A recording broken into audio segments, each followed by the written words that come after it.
ಆತ್ಮೀಯರೇ, ಒಂದಾನೊಂದು ಕಾಲದಲ್ಲಿ ಒಂದು ಸಣ್ಣ ಹಳ್ಳಿಯಲ್ಲಿ ಒಬ್ಬ ಕಾರ್ಮಿಕ ವಾಸಿಸುತ್ತಿದ್ದ. ಅವನು ಪ್ರತಿದಿನ ಮಣ್ಣನ್ನು ಅಗೆದು ತನ್ನ ಕತ್ತೆಯ ಮೇಲೆ ತಂದು ಮಾರಾಟ ಮಾಡುತ್ತಿದ್ದ.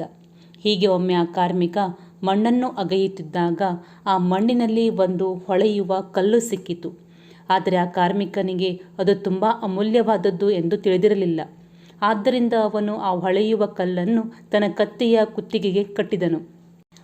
ಒಂದು ದಿನ ಅವನು ತನ್ನ ಕತ್ತೆಯನ್ನು ಹಳ್ಳಿಯಿಂದ ಹೊರಗೆ ಕರೆದೊಯ್ಯುತ್ತಿದ್ದಾಗ ಅದೇ ಹಳ್ಳಿಯಲ್ಲಿ ಒಬ್ಬ ವ್ಯಕ್ತಿ ಒಂದು ಸಣ್ಣ ದಿನಸಿ ಅಂಗಡಿಯನ್ನು ನಡೆಸುತ್ತಿದ್ದನು.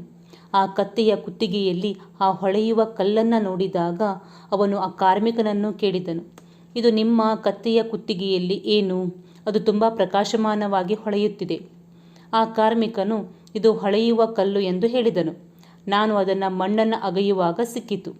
ಈಗ ಆ ಅಂಗಡಿಯ ಮಾಲೀಕ ಹೊಳೆಯುವ ಕಲ್ಲನ್ನು ಇಷ್ಟಪಟ್ಟನು ಮತ್ತು ಆ ಕಾರ್ಮಿಕನಿಂದ ಆ ಕಲ್ಲನ್ನು 50 ರೂಪಾಯಿಗೆ ಖರೀದಿಸಿದನು ಮತ್ತು ಅವನು ಆ ಹೊಳೆಯುವ ಕಲ್ಲನ್ನು ತನ್ನ ಅಂಗಡಿಯ ಮಾಪಕದಲ್ಲಿ ಇಟ್ಟನು. ಈಗ ಆ ಅಂಗಡಿಗೆ ಬಂದವರು ಆ ಹೊಳೆಯುವ ಕಲ್ಲನ್ನು ನೋಡಿ ಅದನ್ನು ತುಂಬ ಹೊಗಳಲು ಪ್ರಾರಂಭಿಸಿದರು. ಹೀಗೆ ಒಮ್ಮೆ ಒಬ್ಬ ಆಭರಣ ವ್ಯಾಪಾರಿ ಅಂಗಡಿ ಮಾಲೀಕರ ಅಂಗಡಿಗೆ ಬಂದಾಗ ಆ ಅಮೂಲ್ಯ ವಜ್ರವು ಸಾಹುಕಾರರ ತಕ್ಕಡಿಯಲ್ಲಿ ನೇತಾಡುತ್ತಿರುವುದನ್ನು ಆಭರಣ ವ್ಯಾಪಾರಿ ನೋಡಿದನು.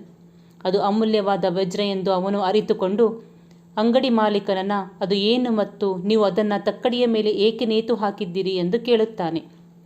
ಆ ಅಂಗಡಿಯ ಮಾಲೀಕ ಆಭರಣ ವ್ಯಾಪಾರಿಗೆ ಅದು ಹೊಳೆಯುವ ಕಲ್ಲು ಎಂದು ಹೇಳುತ್ತಾನೆ. ನಾನು ಅದನ್ನು ಒಬ್ಬ ಕಾರ್ಮಿಕನಿಂದ 50 ರೂಪಾಯಿಗೆ ಖರೀದಿಸಿದೆ.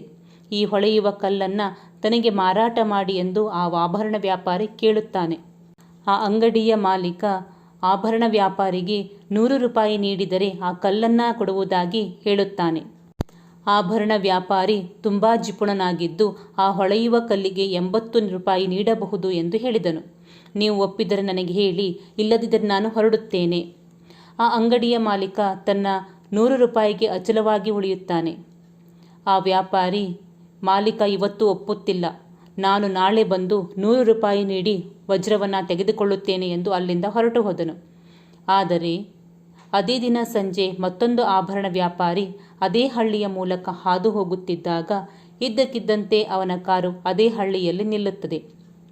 ಚಾಲಕ ಕಾರನ್ನು ರಿಪೇರಿ ಮಾಡುತ್ತಿರುವಾಗ ಆಭರಣ ವ್ಯಾಪಾರಿ ಏನನ್ನಾದರೂ ಖರೀದಿಸಲು ಆ ಅಂಗಡಿಗೆ ಹೋಗುತ್ತಾನೆ ಮತ್ತು ವಜ್ರವು ಮಾಪಕದಲ್ಲಿ ನೇತಾಡುತ್ತಿರುವುದನ್ನು ನೋಡಿದಾಗ ಅವನು ಅದನ್ನು ಖರೀದಿಸುವ ಬಗ್ಗೆ ಹೇಳುತ್ತಾನೆ. ಅಂಗಡಿಯ ಮಾಲೀಕ ಕೂಡ ಅವನಿಗೆ ಅದೇ ವಿಷಯವನ್ನು ಹೇಳುತ್ತಾನೆ. ನಾನು ಅದನ್ನು 50 ರೂಪಾಯಿ ಖರೀದಿಸಿದೆ ಮತ್ತು ನೀವು ಅದನ್ನು 100 ರೂಪಾಯಿ ಕೊಟ್ಟರೆ ನಾನು ಅದನ್ನು ನಿಮಗೆ ಕೊಡುತ್ತೇನೆ. ಆ ಆಭರಣ ವ್ಯಾಪಾರಿ ತುಂಬ ಬುದ್ಧಿವಂತನಾಗಿದ್ದನು. ಅವನು ಒಂದು ಕ್ಷಣವೂ ವ್ಯರ್ಥ ಮಾಡಲಿಲ್ಲ ಮತ್ತು ತಕ್ಷಣ ಅವರಿಗೆ 100 ರೂಪಾಯಿ ನೀಡಿ ಆ ವಜ್ರವನ್ನು ತೆಗೆದುಕೊಂಡು ಅಲ್ಲಿಂದ ಹೊರಟು ಹೋದನು. ಆಗ ಮರುದಿನ ಮೊದಲ ಆಭರಣ ವ್ಯಾಪಾರಿ ಅಂಗಡಿಗೆ ಬಂದಾಗ ತೂಕದ ಮಾಪಕವನ್ನು ನೋಡುತ್ತಾನೆ. ಅಲ್ಲಿ ವಜ್ರ ಕಾಣಲಿಲ್ಲ. ಅವನು ಆ ಹೊಳೆಯುವ ಕಲ್ಲು ಎಲ್ಲಿಗೆ ಹೋಯಿತು ಎಂದು ಕೇಳಿದನು. ಅಂಗಡಿಯ ಮಾಲೀಕರು, ನಿನ್ನೆ ನೀವು ಹೋದ ನಂತರ ಇನ್ನೊಬ್ಬ ಸಂಭಾವಿತ ವ್ಯಕ್ತಿ ಬಂದರು ಮತ್ತು ಅವರು ಅದನ್ನು ಇಷ್ಟಪಟ್ಟರು ಎಂದು ಹೇಳಿದರು. ಅವನು 100 ರೂಪಾಯಿ ಕೊಟ್ಟು ನನ್ನಿಂದ ಅದನ್ನು ಖರೀದಿಸಿದನು.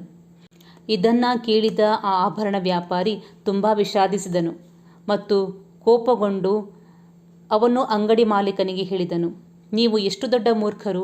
ಅದು ಹೊಳೆಯುವ ಕಲ್ಲಲ್ಲ, ಆದರೆ ಅದು ಬೆಲೆಬಾಳುವ ವಜ್ರ ಮತ್ತು ನೀವು ಅದನ್ನು ಕೇವಲ 100 ರೂಪಾಯಿಗೆ ಮಾರಿದ್ದೀರಿ. ಈಗ ಅದನ್ನು ಕೇಳಿದ ನಂತರ ಅಂಗಡಿ ಮಾಲೀಕ ಆಭರಣ ವ್ಯಾಪಾರಿಗೆ ಹೇಳಿದರು, ಸರ್, ಇದು ಬೆಲೆಬಾಳುವ ವಜ್ರ ಎಂದು ನನಗೆ ತಿಳಿದಿರಲಿಲ್ಲ ಮತ್ತು ಇದು ತಿಳಿದಿದ್ದರೂ ನೀವು ನಿನ್ನೆ ನನಗೆ 100 ರೂಪಾಯಿಯೊಂದಿಗೆ ಜಗಳವಾಡಿದ್ದೀರಿ. ಈಗ ನೀವು 100 ರೂಪಾಯಿಗಾಗಿ ಅಮೂಲ್ಯವಾದ ವಜ್ರವನ್ನು ಕಳೆದುಕೊಂಡ ನನಗಿಂತ ದೊಡ್ಡ ಮೂರ್ಖರು. ಸ್ನೇಹಿತರೆ, ಈ ಕಥೆಯಿಂದ ನಮಗೆ 3 ದೊಡ್ಡ ಪಾಠಗಳು ದೊರಕುತ್ತವೆ. ಮೊದಲನೆಯದಾಗಿ, ಅಗತ್ಯವಿರುವಲ್ಲಿ ಮಾತ್ರ ಜಿಪುಣರಾಗಿರಿ. ನೀವು ಎಲ್ಲೆಡೆ ಜಿಪುಣರಾಗಿದ್ದರೆ ನಿಮ್ಮ ಕೈಗಳಿಂದ ಒಳ್ಳೆಯದನ್ನು ಕಳೆದುಕೊಳ್ಳುತ್ತೀರಿ. ಮತ್ತು ಈ ಕಥೆಯಿಂದ ನಾವು ಪಡೆಯುವ 2ನೇ ಪಾಠವೆಂದರೆ, ನಮ್ಮ ಕೈಯಲ್ಲಿ ಬರುವ ಅವಕಾಶವನ್ನು ನಾವು ಎಂದಿಗೂ ಕಳೆದುಕೊಳ್ಳಬಾರದು.